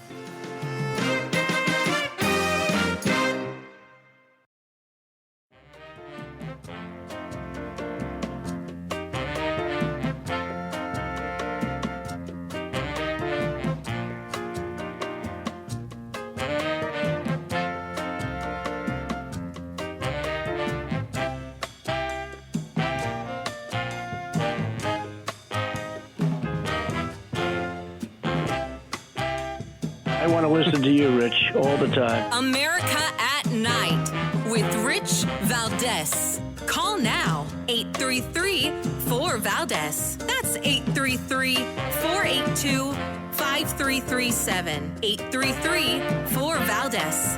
That's Valdez with an S. All right, America, we're getting to your calls momentarily. I see we've got a number of people on hold, and I'm going to get to you right now. There is an open line. If somebody wants to join, feel free. Do it now rather than at 5 minutes to 1 when we wrap up, and then I feel bad leaving people on hold. But I want to just cover this thing. I mentioned it a moment ago about the IRS agents, and there are 87,000 new agents, some of which are going to be armed. They're going to go after 1,600 millionaires, but their rule for millionaires is $400,000. Last I checked, $400,000 is not even a half a millionaire. But that's the standard that the Biden administration's put in place. So if you make $400K plus $1, you can potentially be targeted by these people if you're a delinquent on your taxes. Armed IRS agents. Now, there was a video that surfaced when this idea came about. And this video showed very poorly equipped people parading and posing as law enforcement officers with guns and bulletproof vests, and they were out of shape and they were sloppy and they looked poorly trained. And a lot of people thought it was a parody. Well, lamentably, an IRS special agent was killed during a training at a Phoenix firing range. And this happened 3 weeks ago. But it's really sad to think that they're so desperate to get your money that they're going to hire not trained or poorly trained law enforcement officers. And again, if you're listening right now and you are a gun-toting IRS agent, give me a call. Set me straight. I'd love to hear your side of the story. But there's a report from Fox 10 in Phoenix the night that this happened about 3 weeks ago, and I want you to listen to this. A special agent with the IRS is dead, and we are told another agent accidentally shot that person during a training exercise. It happened at the Federal Correctional Institution's Phoenix firing range. Fox 10's Stephanie Bennett joins us live with more on what happened. Steph? Good evening, John and Christina. Yeah, we have not yet found out the names of those agents, the one who died and the other one involved. They have not released that information just yet, but they do say no other injuries were reported. The FBI is investigating this case tonight. They said in a statement, quote, while the firing range is on Bureau of Prison grounds, an interagency agreement allows for other law enforcement agencies to use the facility for training purposes. Today, the IRS was at the range for a routine training. Now, the agent was taken from the prison to Honor Health Deer Valley Medical Center to be treated, but sadly the agent passed away shortly after arriving. Law enforcement, along with firefighters, lining the streets for the procession as the agent was then taken to the office of the medical examiner. Officials with the IRS tell Fox 10 that their special agents investigate criminal tax violations and other related financial crimes. Now, they say in order to carry out their daily duties, including search warrants and arrests, they must carry firearms and have annual trainings. Now, of course, guys, once the FBI wraps up their investigation, they're going to hand over any findings to the U.S. Attorney's Office for review. But for now, tonight here outside the prison gates here, it is pretty quiet here, but we're going to keep track of this investigation as we get more information. And of course, since then, the special agent Patrick Bauer, 47 years old, he was identified as the special agent that was shot during the training. And my condolences to his family. It's horrible. It's horrible to hear that. Bauer is survived by his wife and 4 children. 47 years old. That's just 2 years older than me. In addition to being a special agent, Bauer was a master sergeant retired in the Arizona Air National Guard. Really unfortunate. And just goes to show you, this is the lengths that the Biden administration is going to bring money in. They're calling this part of the Inflation Reduction Act, going after delinquent taxpayers.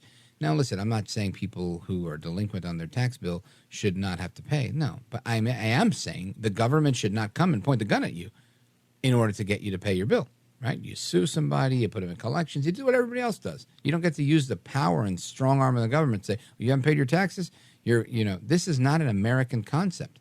The first time I heard about this, not this, but the idea that the government would use police power to come and get their tax money, was a caller that called in one day when I was substituting on the Mark Levin show, and he was in one of the European countries. I don't know if it was one of the Scandinavian states or whatnot, but something like that, Denmark, something like that. And he was explaining how he lives here, but his mom lived there, and he goes often to visit his mom. And was explaining that when he was on a trip to come back home to the United States, somebody in the airport got tackled by a SWAT team. And he said, the sad part is, it's not an uncommon occurrence. If you try to take a flight out of the country and you owe taxes, a SWAT team will SWAT you down. And I think that's crazy. But again, it wasn't America. It didn't happen in the United States, so it made some sense. But this is happening in the United States. And this is absolute insanity, in my opinion. Anyway, we're going to get to your calls. We've got calls from Ohio and North Carolina and Alabama and Indiana. Let us go to Matt calling from the area of Morehead City, North Carolina, WTKF. Go right ahead. Hello, Rich. How are you doing today? I'm doing great. Thank God, brother. Very good, sir. Well, what I want to say was, I got my junkie radio to tune into your great program just in time to hear about one. You're welcome. Just in time to hear about one IRS agent shooting another. So I was telling Tom, I'm trying to adjust the tuner, and I said, "What in the world?" Now, what do you think the next thing Joe Biden's going to say, Rich? See, it's the guns' fault. We got to get rid of guns. What do you think? Yeah, I think you're.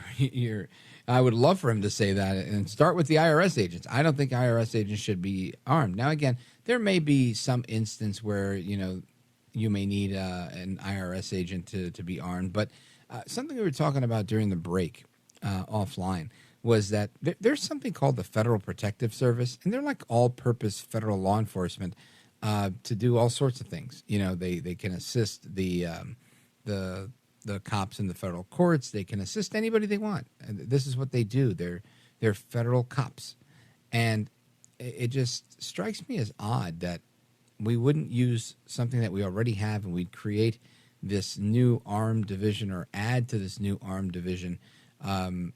And, I get it. If you're a special agent and you're out there doing an investigation into what might be a cartel, you may want to be armed. I can understand the rationale, but I can also see how you could just have this one central, group of law enforcement officers. But that's a different debate for another day. Bottom line here is it's sad and really kind of unthinkable that we now have armed tax collectors. If that doesn't scare you, and that you're paying for this through the Inflation Reduction Act, I don't know. I think we're seeing a reduction in humanity, not a reduction in inflation, Matt. Sir, we have inflation's out of control. My guns do nothing to anybody. Yeah, well put, brother. I appreciate the call. Folks, we're going to continue with your calls and more. 833-482-5337, 833-4-VALDEZ. This is America at Night with Rich Valdez. Call now, 833-4-VALDEZ. That's 833-482-5337, 833-4-VALDEZ. That's Valdez with an S.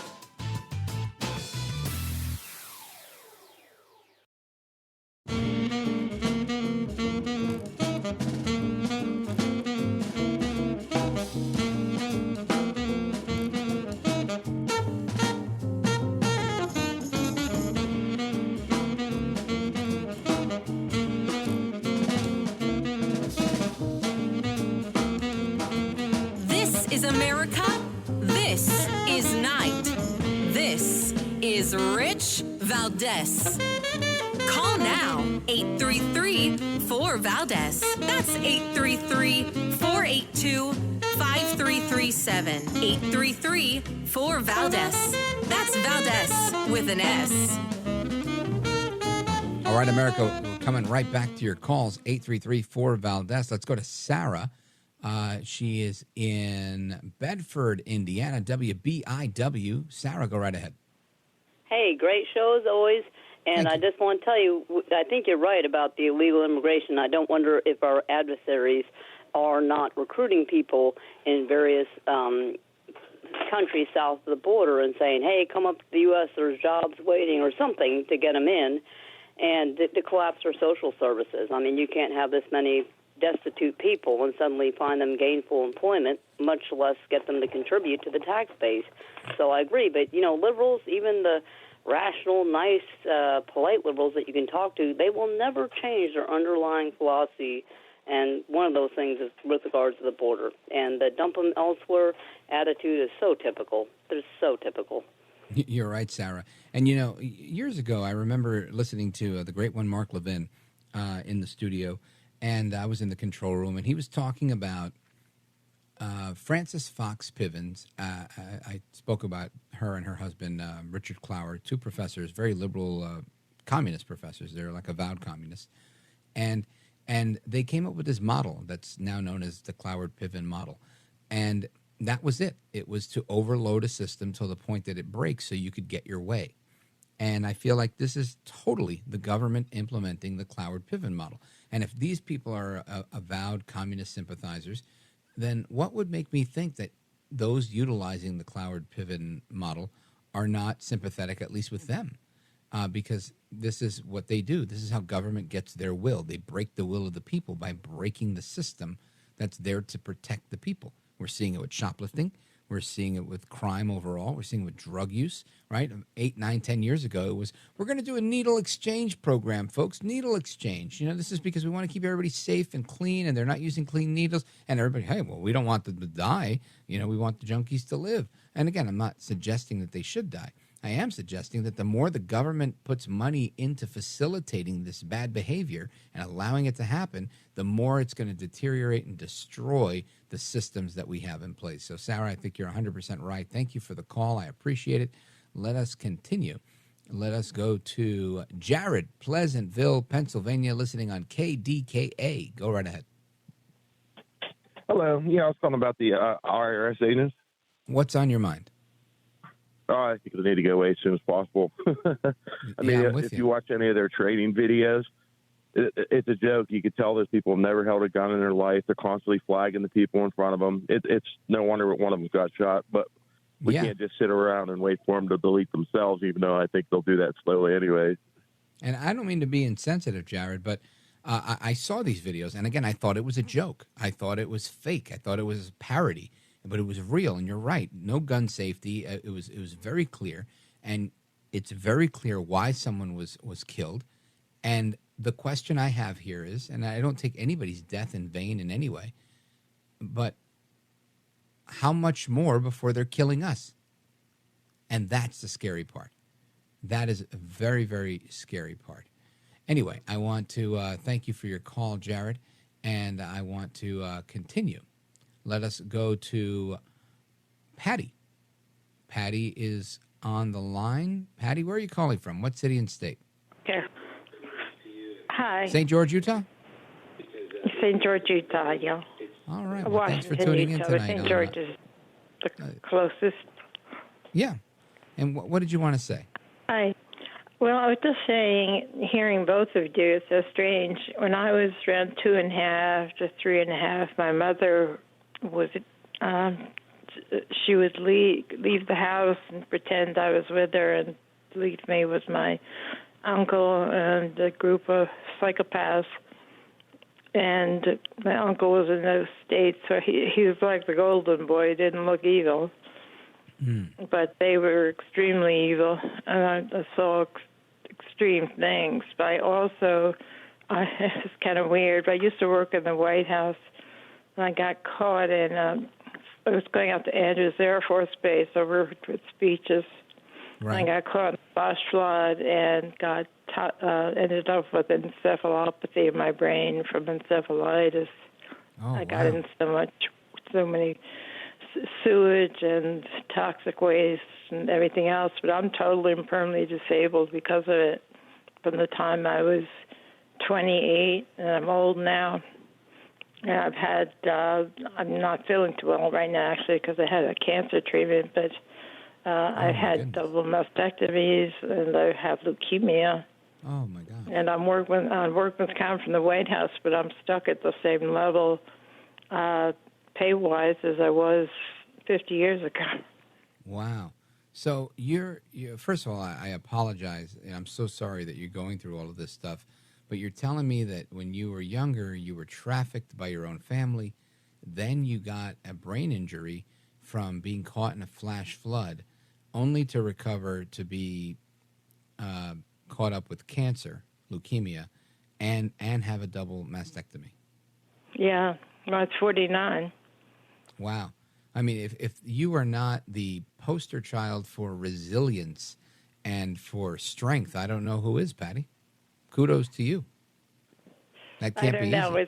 It's well, the only thing was I had spiritual experiences when I was tiny, and Jesus kind of kept me away from at least my my sanity and not becoming evil or something else because of it.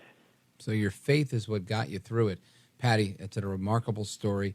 Godspeed to you. God bless you. I wish you much healing and really the best, and keep up that great attitude, because really that's quite a story. I've never met anybody else who's been through that much and is able to stay on top the way you are. God bless you, Patty. Coming right back with the rest of your calls. Don't go anywhere. This is America at Night with Rich Valdez.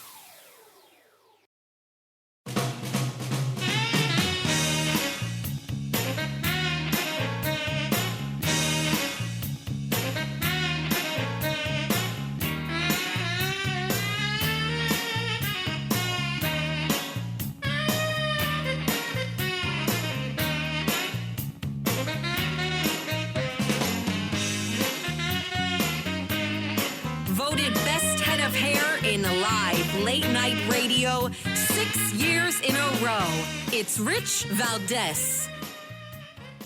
All right, America, welcome back. I am Rich Valdez, and I want to go to Ron in Cullman, Alabama, WBCF in Huntsville.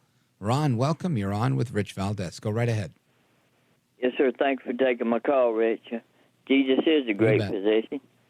And I just wanted to mention about Fulton County in 2020 election, where before the count was finished, they rushed out all the people there except 3 people and commenced to run in tens of thousands of ballots through the counting machine.